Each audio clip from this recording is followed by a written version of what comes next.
Hello बच्चों, good morning.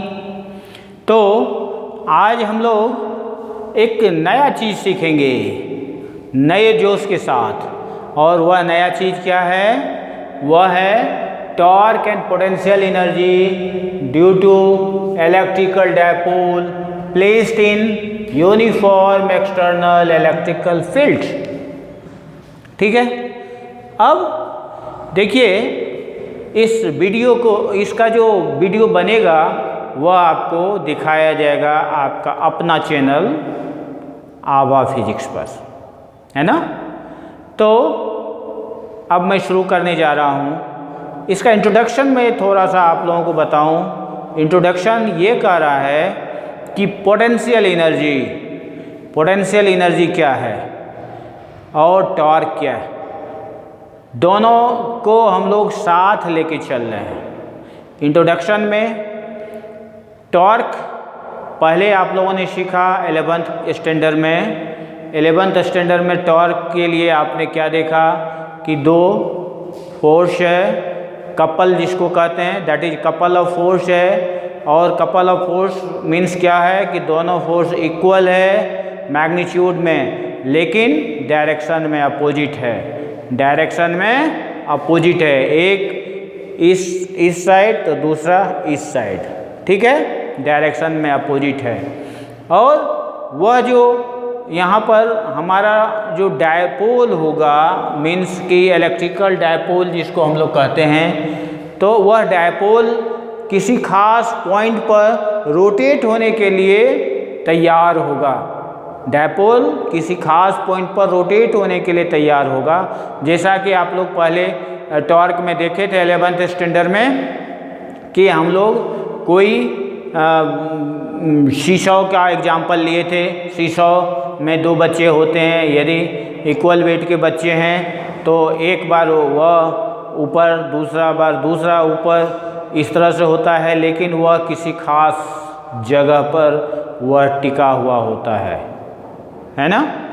तो वह पाइवोटेड होते हैं। तो इस तरह से यहाँ भी कुछ पाइवोटेड होंगे डायपोल, आपका इलेक्ट्रिकल डायपोल, और तब जाकर के टॉर्क एस्टैब्लिश होगा। तो हम शुरू करने जा रहे हैं। देखते हैं, सबसे पहले हम लोग यूनिफॉर्म इलेक्ट्रिक फील्ड लेते हैं। यूनिफॉर्म इलेक्ट्रिक फील्ड देखिए, ये आपका यूनिफॉर्म इलेक्ट्रिक फील्ड है, ठीक है। ये यूनिफॉर्म इलेक्ट्रिक फील्ड है। इसमें हमने क्या किया, एक डायपोल ले लिया, और ये डायपोल, इसको हम -q कह दें, इसको +q कह दें। देखिए ये डायपोल बनाए हैं, आप लोगों को विजिबल होना चाहिए, -q है +q। यहाँ देखते हैं तो एंगल जो ये बना रहा है, यहाँ पर थोड़ा सा मैं एंगल दिखाना चाहूँगा। ये एंगल थीटा डिग्री का एंगल है, जहाँ पर कि यह क्या कर रहा है। तो देखिए ये आपका डायपोल मोमेंट है। डायपोल मोमेंट को आप लोग बढ़िया से जानते हैं। ये आपका डायपोल मोमेंट, इसको P से डिनोट किया जा रहा है। ये आपका इलेक्ट्रिकल फील्ड है, दोनों के बीच एंगल थीटा है। क्लियर? अब यहाँ पर देखिए, यहाँ पर हम क्या करने जा रहे हैं। सबसे पहले ये तो डायपोल मोमेंट को हम लोगों ने देख लिया कि डायपोल मोमेंट का डायरेक्शन क्या है, इसका भी देख लिया।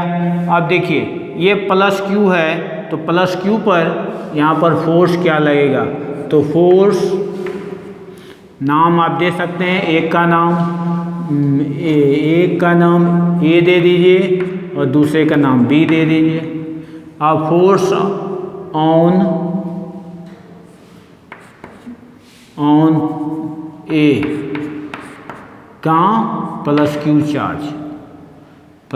चार्ज, ये हो गया +q_E। यहाँ पर होगा force on B -q charge, ये हो गया -q_E।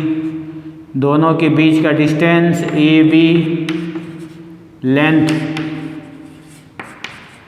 लेंथ AB 2L हम लोग ले लिए, यहाँ से यहाँ 2L ले लिए। अब यहाँ पर हम देखते हैं नेट फोर्स है क्या हुआ, यहाँ देखिए Q जो लगा तो इसका डायरेक्शन ये होगा, ठीक, QE माइनस QE डायरेक्शन ये है, माइनस QE, ठीक है। अब इसको यदि देखते हैं तो हमारा डायपोल मोमेंट क्या तैयार होगा, डायपोल मोमेंट आप जानते हैं डायपोल मोमेंट क्या होता है, Q into 2L that is P।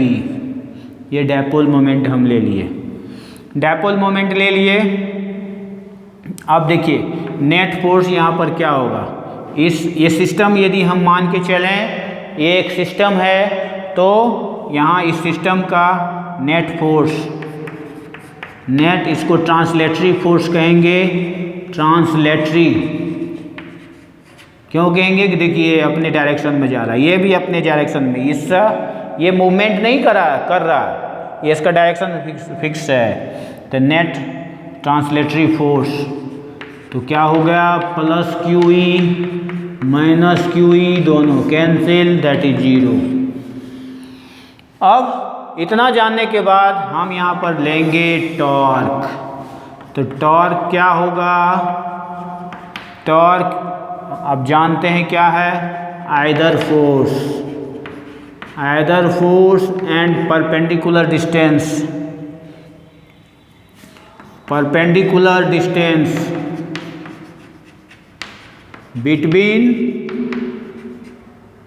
Between किसका, देखिए ये परपेंडिकुलर डिस्टेंस यहाँ पर मैं विजिबल यहाँ दिखा रहा हूँ, एक लाइन ऐसे, दूसरा लाइन देखिए ऐसे हो गया। अब दोनों के बीच का डिस्टेंस ये हो गया, ये 2L है आपका, AB इक्वल टू 2L।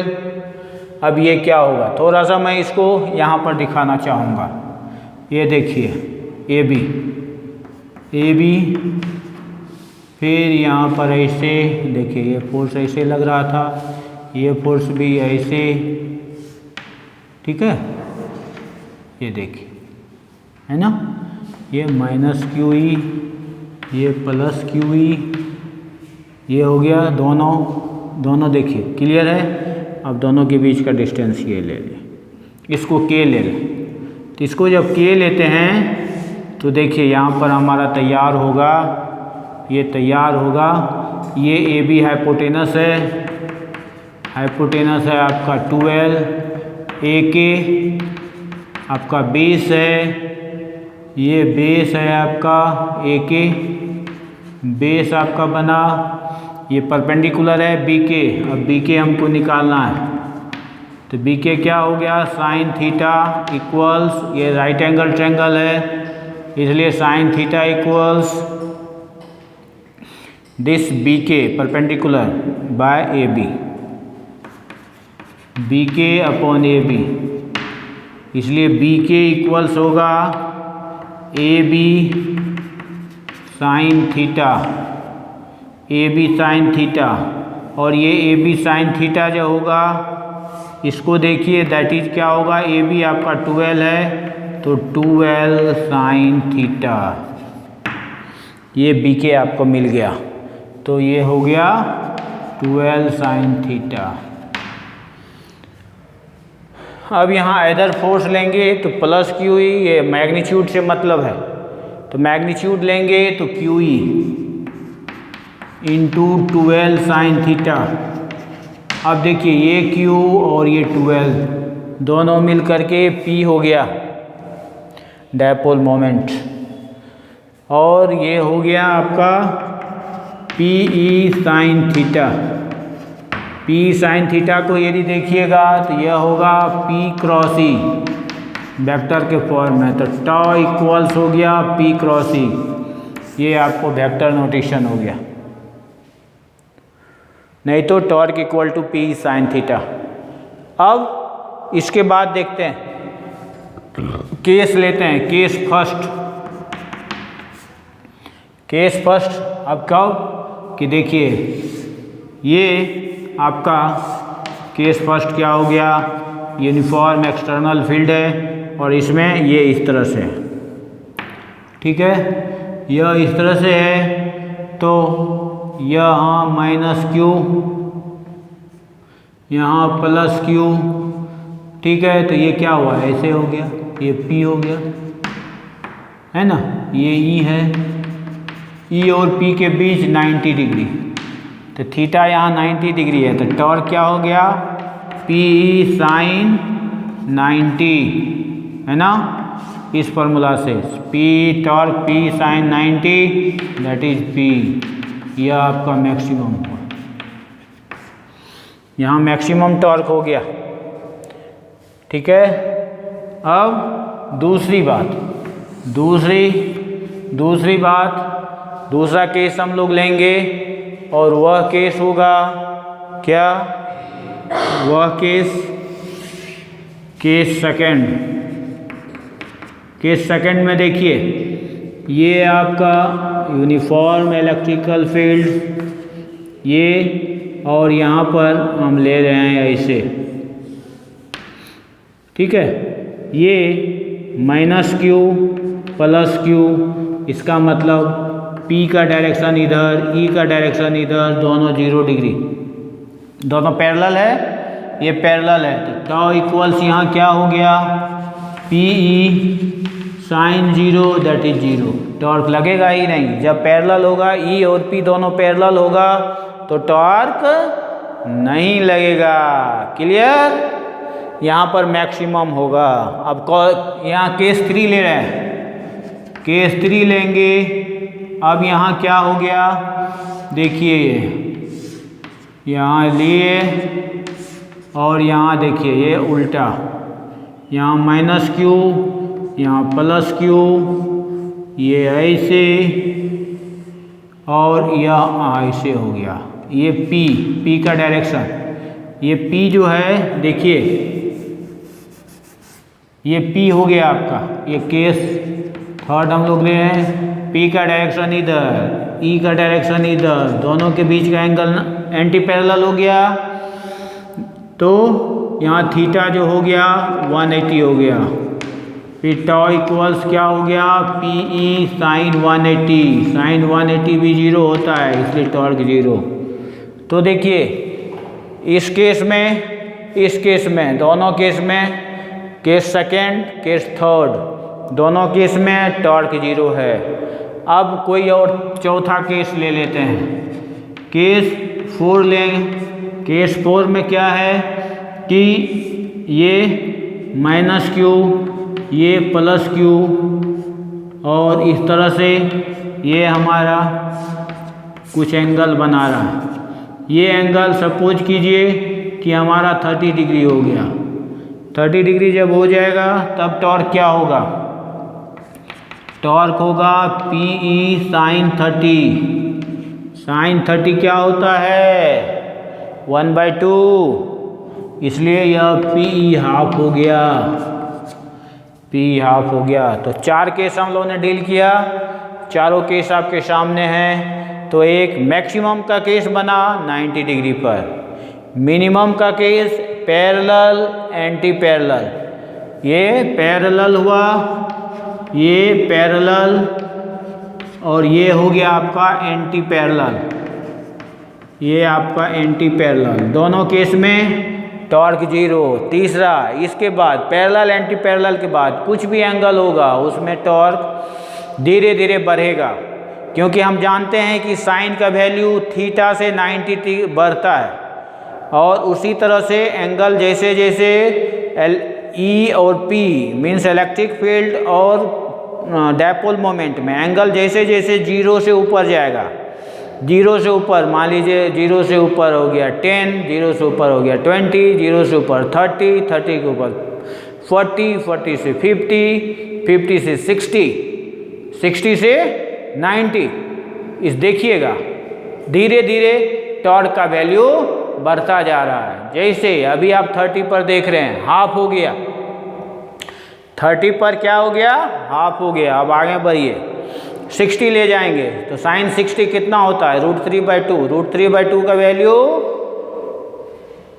√3/2 हो जाएगा। √3 उसका वैल्यू यदि कीजिएगा तो 0.6 आप मान सकते हैं, 0.6 हो गया। 0.6 मतलब कि हाफ से ज़्यादा। यहाँ पर हो गया 0.5 है, तो यदि 60 होगा, ये 60 यदि होगा तो वह हो गया 0.6, और जब उससे भी आगे निकालिएगा तो वह उससे भी ज़्यादा हो जाएगा। इस तरह से हमारा वैल्यू जैसे जैसे डायपोल मोमेंट 90 की ओर जाएगा, वैसे 0 से 90 की ओर ऊपर उठते जा रहा है, वैसे वैसे टॉर्क बढ़ते चला जाएगा। तो ये आपका टॉर्क का कॉन्सेप्ट है। अभी मैं इसलिए टॉर्क पर आया कि इसमें आपको ज़रूरत पड़ेगा पोटेंशियल एनर्जी को पढ़ने में। अब यहाँ पर जो है